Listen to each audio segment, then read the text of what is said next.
ಮಂಗಳೂರಿನ ಪ್ರಸಿದ್ಧ ಪ್ರವಾಸಿ ತಾಣ ಪಿಲಿಕುಳ ನಿಸರ್ಗಧಾಮ ಅಭಿವೃದ್ಧಿ ಪ್ರಾಧಿಕಾರದ ಪ್ರಾಣಿ ಸಂಗ್ರಹಾಲಯಕ್ಕೆ ಬೀಗ ಹಾಕಬೇಕೆಂದು ಹೈಕೋರ್ಟ್ ಆದೇಶ ನೀಡಿದೆ ಎಂಬ ವದಂತಿಯಲ್ಲಿ ಹುರುಳಿಲ್ಲ.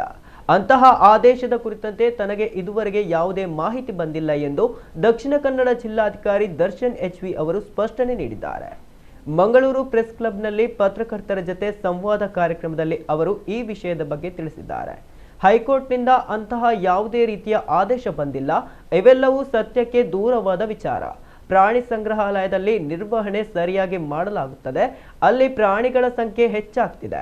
ಹಾಗಾಗಿ ನಿರ್ವಹಣೆಯ ಕಾರಣಕ್ಕಾಗಿ ಅರಣ್ಯ ಇಲಾಖೆಗೆ ಹಸ್ತಾಂತರಿಸಲು ಪ್ರಸ್ತಾವನೆ ಇದ್ದು ಈ ಬಗ್ಗೆ ಮಾತುಕತೆ ನಡೆಯುತ್ತಿದೆ ಎಂದು ಜಿಲ್ಲಾಧಿಕಾರಿ ತಿಳಿಸಿದರು.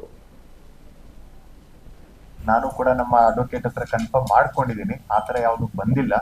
ಆತರ ಏನಾದ್ರು ಬಂದ್ರೆ ಅದ್ರ ಬಗ್ಗೆ ಆಸ್ ಆಫ್ ನೌ ನಮಗೆ ಕ್ಲೋಸ್ ಮಾಡಿ ಅಂತ ಯಾವುದೇ ರೀತಿಯ ಒಂದು ನಿರ್ದೇಶನ ನನಗೆ ಬಂದಿರೋದು ನನಗಂತೂ ತಲುಪಿಲ್ಲ. ಪ್ರಾಣಿಗಳ ಯೋಗಕ್ಷೇಮ ನಾವು ಯಾವ ರೀತಿ, ಯಾಕಂದ್ರೆ ಪಿಲಿಕುಲದ ಅಧ್ಯಕ್ಷ ಕೂಡ ಡಿಸಿನೇ ಆಗಿರೋದ್ರಿಂದ ನಾನು ಪ್ರಾಣಿ ಪ್ರಿಯ. ಸೊ ಅಲ್ಲಿ ಏನಾದ್ರು ಪ್ರಾಣಿಗೆ ತೊಂದರೆ ಕೊಡ್ತಾ ಇದಾರೆ, ಅಲ್ಲಿ ಸರಿಯಾಗಿ ಇದ್ ಮಾಡ್ತಿಲ್ಲ ಅನ್ನೋದಕ್ಕೆ ನಾನು ಒಪ್ಪೋದಿಲ್ಲ. ಯಾಕೆ ಒಪ್ಪೋದಿಲ್ಲ ಅಂತ ಹೇಳಿದ್ರೆ, ಒನ್ ಆಫ್ ದ ಬೆಸ್ಟ್ ಹಿಂದೆ ಏನು ಪಿಲಿಕುಲ ನಿಸರ್ಗಧಾಮ ಅಂತ ಮಾಡಿದ್ದು ಎಲ್ಲರೂ ಸೇರಿ ಮಾಡಿರುವಂತದ್ದು. ಇದು ಸರ್ಕಾರ ಮಾಡಿದಂತಲ್ಲ, ಎಲ್ಲ ಇಲ್ಲಿರೋ ಜನರೇ ಹೇಳಿ ಮಾಡಿರುವಂತದ್ದು. ಇನ್ನೊಂದು ತಮ್ಮ ಮಾಹಿತಿಗೆ, ಅಲ್ಲಿ ಪ್ರಾಣಿಗಳ ಸಂಖ್ಯೆ ದಿನೇ ದಿನೇ ಹೆಚ್ಚಾಗ್ತಾ ಇದೆ. ಬೇರೆ ಯಾವ ಝೂನಲ್ಲೂ ಅಷ್ಟು ಚೆನ್ನಾಗಿ ಇದಾಗೋದಿಲ್ಲ. ಯಾಕೆಂದ್ರೆ ಈಗ ಸಾಂಬಾರ್ದಾಗಿರ್ಬೋದು ಅಥವಾ ಜಿಂಕೆಗಳದಾಗಿರ್ಬೋದು, ನೀವು ನೋಡಿದ್ರೆ ನಮಗೆ ಕೆಪಾಸಿಟಿ ಇದ್ದು ಏನು ಅಂತ ನಾವು ಅಳತೆ ಮಾಡ್ಕೊಂಡು ಇವಾಗ ಮುಂದಿನ ಹಂತದಲ್ಲಿ ನಾವು ತಗೊಳ್ಳುವಂಥದ್ದು. ಎರಡನೇದು ನಮಗೆ ಇದು ಬಂದಿರುವಂತದ್ದು, ಅದು ಫಾರೆಸ್ಟ್ ಡಿಪಾರ್ಟ್ಮೆಂಟ್ ಗೆ ಕೊಡ್ಬೇಕು ಅಂತ ಒಂದು ನಾವು ಇರೋದು. ಯಾಕೆ ಇದು ಅಂದ್ರೆ ಮೇಂಟೆನೆನ್ಸ್, ಇವಾಗ ಪ್ರಾಣಿಗಳು ಹೆಚ್ಚು ಆದ ಈಗ ಹುಲಿಗಳು ಜಾಸ್ತಿ ಇತ್ತು, ಹಿಂದೆ ಸಿಂಹಗಳದಾಗಿರ್ಬೋದು, ಬೇರೆ ಎಲ್ಲ ಕಾರ್ನಿವರಸ್ ಮತ್ತೆ ಆರ್ಬಿವರಸ್ ಎನಿಮಲ್ಸ್ ಎಲ್ಲದನ್ನು ಕೂಡ forest department is always the best. ನಾವೇನ್ ZAK ಅಂತ ಹೇಳ್ತೀವಿ, ಝೂ ಅಥಾರಿಟಿ ಆಫ್ ಕರ್ನಾಟಕ, ಅವ್ರ ಜೊತೆನೂ ಕೂಡ ಫೈನಲ್ ಹಂತದಲ್ಲಿ ಇದೆ. ಒಪ್ಕೊಂಡಿದ್ದಾರೆ. ನಾವು ಟ್ರಾನ್ಸ್ಫರ್ ಮಾಡೋದಂತೂ ನಿಜ, ಬಟ್ ಟ್ರಾನ್ಸ್ಫರ್ ಮಾಡೋ ಸಮಯದಲ್ಲಿ ಕೆಲವೊಂದು ಇನ್ಫ್ರಾಸ್ಟ್ರಕ್ಚರ್ ಡೆವಲಪ್ಮೆಂಟ್ ಆಗ್ಬೇಕಾಗ್ತದೆ. ಹೊಸ ಕೇಜ್ ಆಗ್ಬೇಕು, ಕೆಲವೊಂದು ಅವ್ರದ್ದೇ ಒಂದು ಮಾನದಂಡಗಳಿದೆ.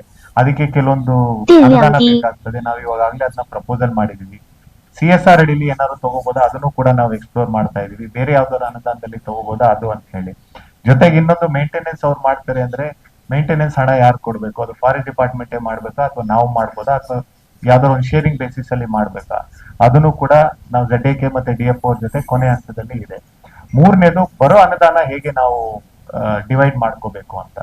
ಯಾವ ರೀತಿ ಆದ್ರೂ ನಮಗೆ ಒಪ್ಪಿಗೆ ಇದೆ. ಯಾಕಂದ್ರೆ ಇಲ್ಲಿ ಅನುದಾನ ಅನ್ನೋದಕ್ಕಿಂತ ಪ್ರಾಣಿಗಳ ಯೋಗಕ್ಷೇಮ ಮತ್ತೆ ಜನರಿಗೆ ಒಂದು ಒಳ್ಳೆ ಫೆಸಿಲಿಟಿ ಕೊಡ್ಬೇಕು ಅಂತ. So everything is in the final stage. So ಬಹುಶಃ ಇನ್ನೊಂದು 15-20 ದಿನಗಳಲ್ಲಿ ಅದು ಕೂಡ ನಮಗೆ ಇದಾಗುತ್ತೆ. ಮುಂದಿನ ವಾರ ನಾವು ZAK ಅಫಿಷಿಯಲ್ ಜೊತೆನೂ ಕೂಡ ನಾನು DFO ಅವರು ಒಂದು ಮೀಟಿಂಗ್ ಕೂಡ ಮಾಡ್ತಾ ಇದೀವಿ. ಅಲ್ಲಿ ಒಂದು ಫೈನಲೈಸ್ ಆದ್ಮೇಲೆ ಈ ಅನುದಾನದ್ದು ಮತ್ತೆ ಇದನ್ನೆಲ್ಲ ನಾವು ಸ್ಟೇಟ್ ಕಮಿಟಿಲಿ ಇಟ್ಟು, ಪಿಲಿಕುಲ ಯಾಕಂದ್ರೆ ಫೈನಲಿ ಅದು ಸ್ಟೇಟ್ ಗೆ ಹೋಗ್ತದೆ, SNT ಡಿಪಾರ್ಟ್ಮೆಂಟ್ ಎಂದು, ಅಲ್ಲಿ ನಾವು ಇಟ್ಬಿಟ್ಟು ಅದಕ್ಕೊಂದು ಅನುಮೋದನೆ ತಗೋಬೇಕು. ಇಷ್ಟೇ ಪೆಂಡಿಂಗ್ ಇರುವಂತದ್ದು.